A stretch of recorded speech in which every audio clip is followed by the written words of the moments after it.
नमस्ते। ओवरव्यू में आपका स्वागत है। हमेशा की तरह 3 मुद्दे।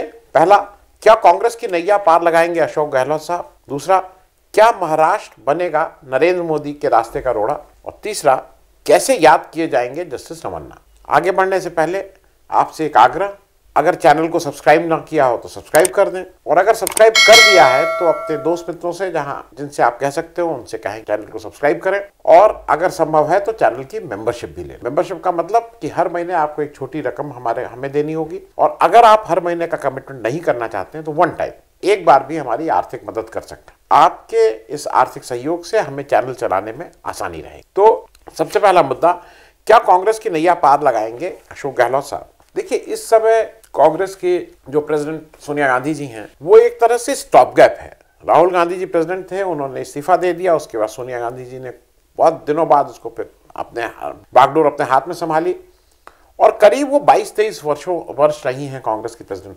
लॉन्गेस्ट जो सर्विंग प्रेसिडेंट कोई भी रहा तो उसमें लॉन्गेस्ट इन द सेंस के सबसे ज्यादा साल वो सोनिया गांधी जी ही मेरे हिसाब से वही रही हैं। एक चीज मैं आप लोगों के साथ और शेयर कर लूं, बहुत से लोगों को लगता है कि इंदिरा गांधी जी भी बहुत दिनों तक प्रेसिडेंट रही होंगी। इंदिरा गांधी 1959 में एक बार कांग्रेस की प्रेसिडेंट 1 साल के लिए बनी, और फिर वो प्राइम मिनिस्टर तो पहले बन गई थी, लेकिन वो कांग्रेस की प्रेसिडेंट 78 में आके बनी है। 78 से 84 वो 5-6 वर्ष ही कांग्रेस की प्रेसिडेंट रही, इधर 59 में 1 साल और फिर इधर 5-6 वर्ष। मैंने कहा ये आपसे मैं शेयर कर लूं। अभी इस समय क्या है कि कांग्रेस थोड़ा अपने को मेन टॉकिंग पॉइंट में लाना चाह रही है, कि लोग उसकी बात करने लगें। भारत जोड़ो यात्रा चल रही है। इसी बीच जैसा कांग्रेस ने पहले ही तय किया था, आज से 6-8 महीना पहले उनके अध्यक्ष का चुनाव होना है। इस अध्यक्ष के चुनाव होने का जो शेड्यूल है और जो उसके और डिटेल्स हैं, इस पे बातचीत करने के लिए 28 अगस्त को CWC की मीटिंग बुलाई गई है, और जिसका एजेंडा ही है election of Congress president. Sonia Gandhi virtual conference से, क्योंकि वो बाहर गई हुई हैं, वो उससे जुड़ेंगी, और उस दिन ये तय किया जाएगा कि किस तारीख को नॉमिनेशन कैसे, क्या जो भी होता है इसके डिटेल्स उस दिन वो करेंगे। सोनिया गांधी जी अभी कल या परसों वो चेकअप के लिए विदेश गई, और उनके साथ साथ राहुल गांधी जी और प्रियंका गांधी जी भी गई हैं। ऐसा जो खबर है कि सोनिया गांधी जी तो अभी वहां रुकी रहेंगे अपने चेकअप के लिए, लेकिन राहुल गांधी जी जल्दी आ जाएंगे, क्योंकि 4 सितंबर को दिल्ली के रामलीला मैदान में एक रैली है, और फिर 7 सितंबर को भारत जोड़ो यात्रा का शुरू हो रही है, तो उसके कार्यक्रम में उनको रहना ही रहना है। अब इस समय बात आ रही है कि 28 तारीख को अगर कांग्रेस के प्रेसिडेंट कैसे हो जाएगा, शेड्यूल तय हो जाता है, तो उसकी अटकलें यह है कि सोनिया गांधी जी ने जाने से पहले अशोक गहलोत साहब से एक लंबी बातचीत कांग्रेस प्रेसिडेंट को लेके की, और ऐसा माना जा रहा है कि उन्होंने अशोक गहलोत से ये कहा है कि अब आप कांग्रेस की बागडोर संभालिए। और क्योंकि अशोक गहलोत साहब ने फिर जो उनके सूत्र से आया कि उन्होंने सोनिया गांधी जी को ये सलाह दी कि इस समय सबसे सूटेबल राहुल गांधी जी ही हैं, उनको अध्यक्ष बनाइए, और उन्होंने कहा है कि एक बार जो आप सबसे बात कर लीजिए, जो टॉप लीडरशिप ऑफ कांग्रेस है, चीफ मिनिस्टर लोग हैं, हर पार्टी में जो डिफरेंट स्टेट में जो उनके टॉप लीडर्स हैं, उनसे भी एक बार बात करके थोड़ा इस पे लोगों का मन ले लीजिए कि वो क्या चाहते हैं। हालांकि जो मुखर वर्ग है कांग्रेस का, वो तो अभी भी यही है कि नहीं, राहुल गांधी जी और इन्हीं को प्रेसिडेंट बनना चाहिए, लेकिन अब अशोक गहलोत जी के आ जाने से ऐसा लग रहा है कि कुछ मामला शायद सीरियस है, क्योंकि सोनिया गांधी ने बात की है। अब उसमें एक ही दिक्कत है कि अशोक गहलोत साहब को सीएम पद छोड़कर फिर दिल्ली आना हो।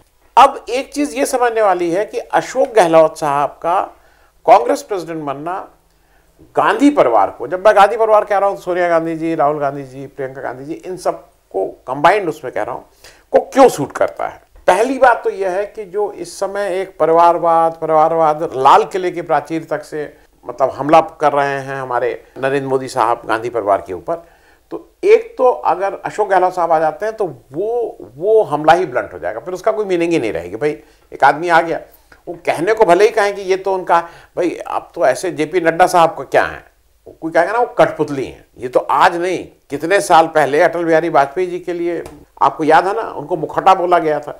तो इसलिए मुझे वो कहें कुछ भी, लेकिन ऑन ग्राउंड ये हो जाएगा कि एक नॉन गांधी इस प्रेसिडेंटशिप पे आ गया है। दूसरा, मुझे एक बड़ा अशोक गहलोत साहब के पक्ष में एक बात जाती है कि वो ओबीसी हैं। अब इस समय क्या हो गया है कि इंडिया की जो पॉलिटिक्स है उसमें ओबीसी सबसे बड़ा फैक्टर हो गया है। कहीं पे भी राज सत्ता के लिए चुनाव की दृष्टि से अपर कास्ट और बैकवर्ड कास्ट में यादव कुर्मी को छोड़ के एक अदर बैकवर्ड कास्ट में भी एक बड़ा इंपॉर्टेंट फैक्टर है। तो अशोक गहलोत उसमें फिट इन बिल्कुल ठीक कर रहे हैं और ओबीसी की अहमियत इलेक्शन की दृष्टि से बहुत ज्यादा हो गई है। अब तीसरी बात जो मुझे है कि इनके जो ये प्रमोशन इसको कही है, तो इससे दो राज्य में तो डायरेक्ट फर्क पड़ रहा है। एक राज्य राजस्थान, क्योंकि अगर ये वहां से चीफ मिनिस्टर इतने दिन रहे हैं और अब प्रमोट होके कांग्रेस प्रेसिडेंट बनते हैं तो नेशनली उस राज्य में भी इनका दबदबा वैसे ही कायम रहेगा और बढ़ेगा ही।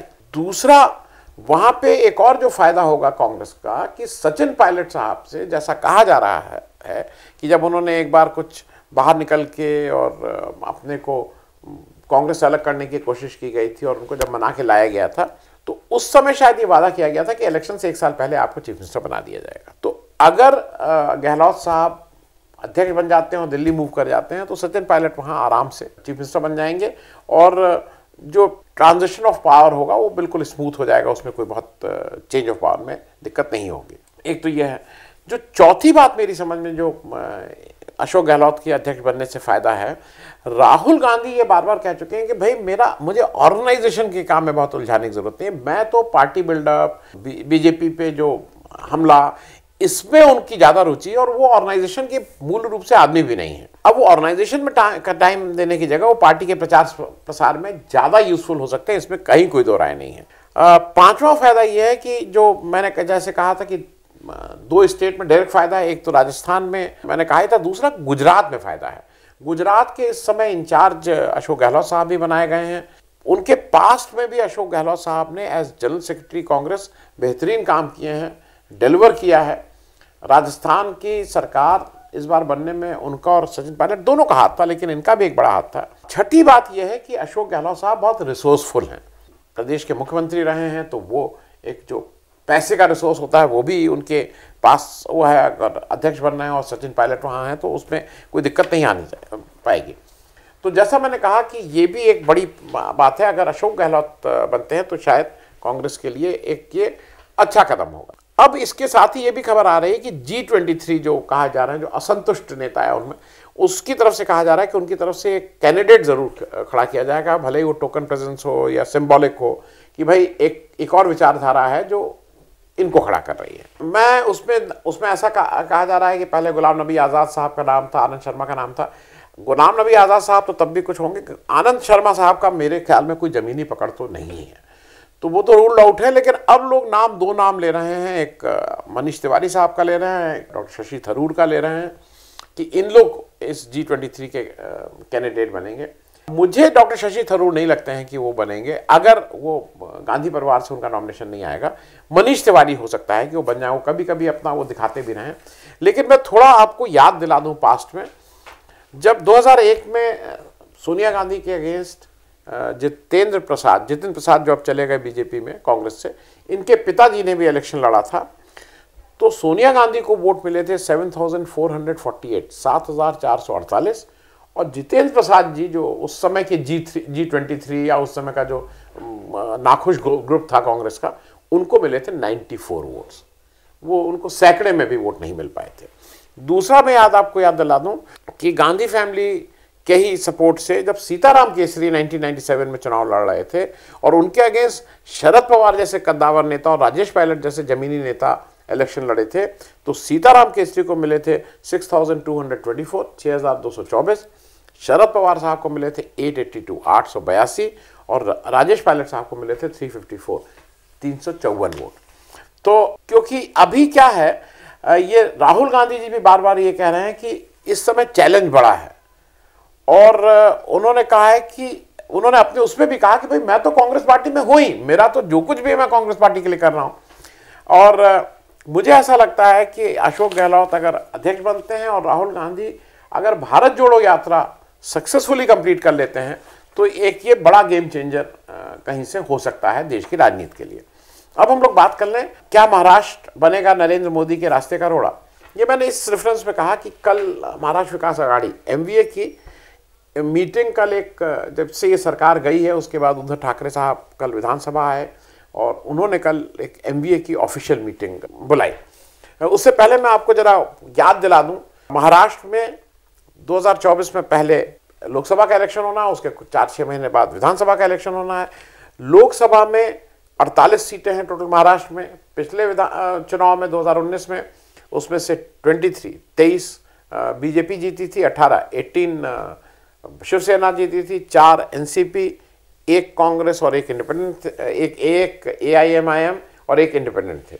विधानसभा में इस समय जो स्थिति है आज की तारीख में, क्योंकि सरकार शिवसेना टूट गई है और बीजेपी ने शिवसेना के शिंदे ग्रुप के साथ सरकार बनाई है, विधानसभा में बीजेपी के 106 सदस्य हैं, शिंदे ग्रुप वाली जो शिवसेना है उसके 40 सदस्य हैं। वहां ये कुल संख्या 288 है विधानसभा की, उसमें से एनडीए के 167 लोग हैं। महाराष्ट्र विकास आघाड़ी MVA के 116 सदस्य हैं, एनसीपी के 53, कांग्रेस के 44 और शिवसेना जो अभी जिसमें उद्धव ठाकरे जिसको मतलब जो शिवसेना है उसके 16 ही विधायक हैं। इस बार ये जो मीटिंग बुलाई उद्धव ठाकरे साहब ने, इन्होंने इसको विधान भवन में जो शिवसेना का पार्टी ऑफिस है, विधायक दल का लेजिस्लेटिव पार्टी का जो ऑफिस है वहां पे बुलाई। मैसेज बिल्कुल क्लियर कट 2 देना चाह रहे थे। पहला कि MVA को लीड उद्धव ठाकरे ही कर रहे हैं, तो उन्होंने ने चेयर किया इस मीटिंग को। उद्धव ठाकरे ने अपने एक तो पहला मैसेज उन्होंने ये दिया, भले ही उनके पास सबसे कम 16 MLA रह गए हों लेकिन MVA के लीडर वही हैं। दूसरा मैसेज उन्होंने ये किया कि ये 16 विधायक भले ही हों पर असली शिवसेना यही है, क्योंकि उस पार्टी ऑफिस में जो विधानसभा में मिला हुआ है उसमें उद्धव ठाकरे वाली शिवसेना ने मीटिंग की। तो ये दोनों मैसेज उन्होंने बहुत क्लियर कर दिए। तीसरा एक ये भी था कि कांग्रेस और एनसीपी के सारे टॉप नेताओं ने, जो जितने लोग थे, अजीत पवार साहब और चौहान, पृथ्वीराज चौहान साहब, ये सब लोगों ने उस मीटिंग को अटेंड किया। जब उद्धव ठाकरे साहब प्रेस से मिलने आए और उनसे बातचीत कर रहे थे तो कांग्रेस के नाना पटोले साहब भी उनके साथ खड़े होते के एक ये मैसेज दे रहे थे कि हम सब एक हैं। जो निर्णय उस समय हुआ जो इस मीटिंग में, उसमें इंपॉर्टेंट निर्णय ये था कि लोकसभा और विधानसभा चुनाव तो MVA साथ साथ लड़ेंगे तीनों पार्टी, और उसमें सपा भी कल थी, समाजवादी पार्टी भी थी कि ये सब पार्टियां मिलकर साथ लड़ेंगे। लेकिन लोकल बॉडीज के जो इलेक्शन होते हैं, जो महाराष्ट्र की पॉलिटिक्स में बहुत इंपॉर्टेंट होते हैं, वो केस टू केस बेसिस पे उस पर निर्णय लिया जाएगा। क्योंकि ये इंपॉर्टेंट थी, सरकार जाने के बाद पहली ऑफिशियल मीटिंग हो रही थी। उद्धव ठाकरे का कहना था कि उन्होंने एक स्टेटमेंट ये भी कहा कि जब महाराष्ट्र विकास आघाड़ी ने हम तीनों लोगों ने मिलकर कोविड-19 से सामना कर लिया था, तो ये अवरोध, उन्होंने शिंदे और फडणवीस साहब की सरकार के लिखा, ये अवरोध उसके मुकाबले बहुत छोटा है, हम लोग पार कर लेंगे, कोई दिक्कत नहीं है। अब क्योंकि एक चीज़ ये एक अच्छी बात है कि जहां 48 सीट्स हैं वहां पे, मतलब मैं महाराष्ट्र पॉलिटिक्स की बात कर रहा हूं, वहां ना MVA का कोई PM कैंडिडेट है ना NDA का कोई PM कैंडिडेट है। वो मैं इस रेफरेंस में कह रहा हूं कि MVA के जो शरद पवार साहब हैं वो अब एक मेंटोर की भूमिका में ज़्यादा आ गए हैं, कांग्रेस से कोई नहीं, और शिवसेना ऐसा कोई अभी PM की बात कहीं नहीं कर रही है। क्योंकि अगर महाराष्ट्र विकास आघाड़ी अपने को ठीक से वो करती है तो विपक्ष की एकता में वो एक महत्वपूर्ण भूमिका में नजर आएगी। NDA के जो एक कैंडिडेट PM कैंडिडेट हो सकते थे, गडकरी साहब, उनको जिस तरह से अभी एक बिल्कुल बाहर कर दिया गया है, उससे साफ साफ संदेश गया है कि अब मतलब जो भी उनकी ताकत थी या गडकरी साहब का जो भी प्लान था वो उससे बाहर है। जब फडणवीस साहब को उन्होंने चीफ मिनिस्टर नहीं बनाया तो गडकरी साहब क्या, ठीक है। अब हम लोग तीसरी बात कर लें, कैसे याद किए जाएंगे जस्टिस रमन्ना। जस्टिस रमन्ना साहब का कल आखिरी दिन होगा सुप्रीम कोर्ट ऑफ इंडिया में as 40th CJI of India. जब ये आए थे तो उससे पहले रंजन गोगोई साहब, जिनका एक कंट्रोवर्शियल वो था कि जिस तरह से उन्होंने राज्यसभा की सीट ली, और उससे पहले उनके ऊपर जो एक सेक्सुअल हैरेसमेंट का केस लगा था रंजन गोगोई के साहब, उसको जैसे हैंडल किया गया था, एक वो बात। और रंजन गोगोई के नेक्स्ट आए थे जस्टिस बोबडे। जस्टिस बोबडे जिस तरह से नागपुर में जाते हैं और वो एक मोटरसाइकिल वाला सीन, उनके भी बहुत जिसको कहते हैं ना कि याद रखने वाले चीफ जस्टिस नहीं दिखाई दिए।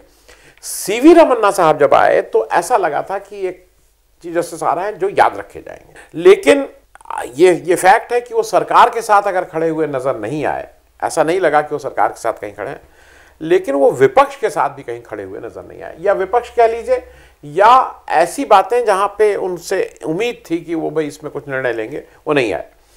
वो अप्रैल 2021 में आए। तो मैं जो सबसे जो टेस्ट केस था, जिसको एक केमिस्ट्री में एक लिटमस टेस्ट होता है, जो उनका पहला टेस्ट था और जिसको वो लिटमस टेस्ट फेल कर गए मेरे हिसाब से, वो टेस्ट अप्रैल 2021 में वो जब चीफ जस्टिस बन गए, उसके बाद अगस्त 2021 में आया था। रोहिंटन नरिमन साहब रिटायर हुए एज जस्टिस, और जब तक वो उस कॉलेजियम के सदस्य थे उन्होंने अपना पैर बिल्कुल ये रख दिया था कि चाहे कुछ हो जाए। अकील कुरैशी साहब, जिनके साथ जाती हुई थी और जो गुजरात से, जिनको पहले महाराष्ट्र हाई कोर्ट और फिर त्रिपुरा कहाँ कहाँ उनको भेजा गया था, उनका नाम भी सुप्रीम कोर्ट में वो भी कंसिडर किए जाने चाहिए और सरकार को भेजा जाना चाहिए कॉलेजियम की तरफ से। वो सरकार की तरफ से बिल्कुल ये था कि इनका नाम को चाहे कुछ हो जाए नहीं आएगा, और किसी चीफ जस्टिस ने ये हिम्मत नहीं। जब तक रोहिंटन रहे, रोहिंटन ने कहा, इनफैक्ट करीब 18-20 महीना कॉलेजियम की मीटिंग ही नहीं हुई। लेकिन जैसे ही रोहिंटन गए, वैसे ही सीवी रमन्ना साहब ने जब नेक्स्ट नए कॉलेजियम के साथ जब मीटिंग की, तो उसमें जस्टिस कुरैशी का नाम उन्होंने कंसिडर नहीं किया। और इस लिटमस टेस्ट में हमारे चीफ जस्टिस साहब मेरे हिसाब से फेल हुए, क्योंकि उन्होंने एक बहुत ही अपराइट जुडिशियल ऑफिसर, एक ऐसे जुडिशियल ऑफिसर जिसके लिए बार और बेंच दोनों के लिए मैं आज भी बहुत आदर है, उनको कहीं उन्होंने सरकार के दबाव में अनदेखी की। तो एक तो उस लिटमस टेस्ट में हुए। दूसरा, उन्होंने इस बार ऑब्जर्वेशन खूब किए, टिप्पणी खुद की, लेक्चर में वो बार बार कहते रहे, पर उन्होंने कोई निर्णय ऐसा किया जो बाद में याद रखा जाए, ऐसा तो कुछ मुझे नहीं दिखा। उन्होंने कहां जहां उनसे अपेक्षाएं थी, मैं 3-4 चीजें जल्दी जल्दी लिस्ट कर दे रहा हूं जो मुझे लगता है जहां वो जैसे कुछ नहीं किया। इलेक्शन बॉन्ड बहुत बड़ा एक वो इशू था देश में, मतलब जिस तरह से जो सत्तारूढ़ दल है वो पैसा का अपना चंदा लेता है, उसकी बात थी। पेगासस कोई निर्णय नहीं, सब ठंडे बस्ते में। 370 जो वहां से हटाई गई कश्मीर से, कोई निर्णय नहीं, ठंडे बस्ते में। रफाल का जो उन्होंने मामला था, ठंडे बस्ते में। और सबसे खराब जो निर्णय उनके, हालांकि उन्होंने, उनकी बेंच ने नहीं किया, लेकिन उनके चीफ जस्टिस रहते हुए जो एक सबसे खराब निर्णय इस इधर पिछले 1 साल में हुआ है, वो ईडी को जो unlimited power in PMLA cases में दे दी गई हैं, जहां पे वो किसी को भी कभी भी कहीं से भी जाके उठा सकता है, उसके कोई ईसीआर एसीआर नहीं, कोई एफआईआर, जिसको आम भाषा में एफआईआर कहते हैं, कोई ज़रूरत नहीं। बेल भी अगर चाहिए तो जो अक्यूज्ड है उसी के ऊपर ओनस है कि ये प्रूव करने का। और अजीब सा वो उसमें जिस तरह की खुली छूट इस देश में वो दी गई। हालांकि जाते जाते उन्होंने आज एक इशू नोटिस तो कर दिया है सेंट्रल गवर्नमेंट को, लेकिन उन्होंने इस पर कोई, मतलब उनके ही इस काल में ये खराब निर्णय हुआ था। अब वो 2-3 निर्णय को लोग कहते हैं कि वे बड़ा अच्छा था, लेकिन वो मेरे हिसाब से वो तो ऐसे ही है, मतलब उसमें कोई लॉन्ग टर्म नहीं। अब आशीष मिश्रा के, जो टेनी मिश्रा के लड़के हैं, वो बेल में घूमने लगे थे, तो उनकी जब पिटीशन वहां गई तो उन्होंने उसको कैंसिल कर दिया और उसमें कुछ, लेकिन कोई ऑब्जर्वेशन किया जिसने छोड़ा उसको, कहीं उन्होंने कुछ किया? ऐसा कुछ नहीं किया। दूसरा, मतलब मैं इसलिए कह रहा हूं कि दूसरा, उन्होंने अभी कल परसों एक लाला रामदेव, माफ की, मतलब लाला रामदेव की, स्वामी रामदेव जो भी उनको कहिए, गुरु रामदेव जो भी कहिए, उन पे एक उन्होंने ऑब्जर्वेशन कर दिया। उनका एक पिटीशन आई जिसमें रामदेव जी अब गाली देते रहते हैं आईएमए को कि ये सब बेकार हैं, ये मेडिसिन बेकार है, एलोपैथी को गाली सब। वो एक तो पहले वो योग सिखाते थे, योग सिखा के कहते थे अगर योग करोगे तो दवाई लिखाने की जरूरत नहीं। फिर उन्होंने एक दवा कंपनी खोल ली, अब वो दवा बेचते हैं। तो अब योग करने से दवा खाने की जरूरत नहीं, फिर आपने दवा कंपनी खोल ली, मालूम नहीं। खैर, तो उस पर उन्होंने एक ऑब्जर्वेशन कर दिया कि नहीं, आपको इस तरह की भाषा नहीं करनी चाहिए, और दूसरी उनको नहीं करना चाहिए, डोंट क्रिटिसाइज अदर सिस्टम्स। तो इन सबसे क्या, इस सबसे कोई मिलेगा तो क्या? अब असली जो मुझे लगता है कि अगले 2-4 महीने में देखने वाली बात ये होगी कि जस्टिस रमन्ना साहब को कुछ मिलता है कि नहीं मिलता है सरकार से। मुझे नहीं लगता है कुछ मिलेगा। उन्होंने कुछ ऐसा भी काम नहीं किया जिससे सरकार बहुत खुश हो। सरकार थोड़ी बहुत अनकंफर्टेबल रहती थी, इवन वो ऑब्जर्वेशन दे देते थे, बेबाकी से बोल देते थे, लेकिन ऐसा कुछ नहीं किया है कि जिससे सरकार उनको कहीं ना कहीं कुछ बड़ा आदमी और कहीं कुछ पोस्टिंग वोस्टिंग दे, ऐसा तो नहीं लगता है। Thank you so much.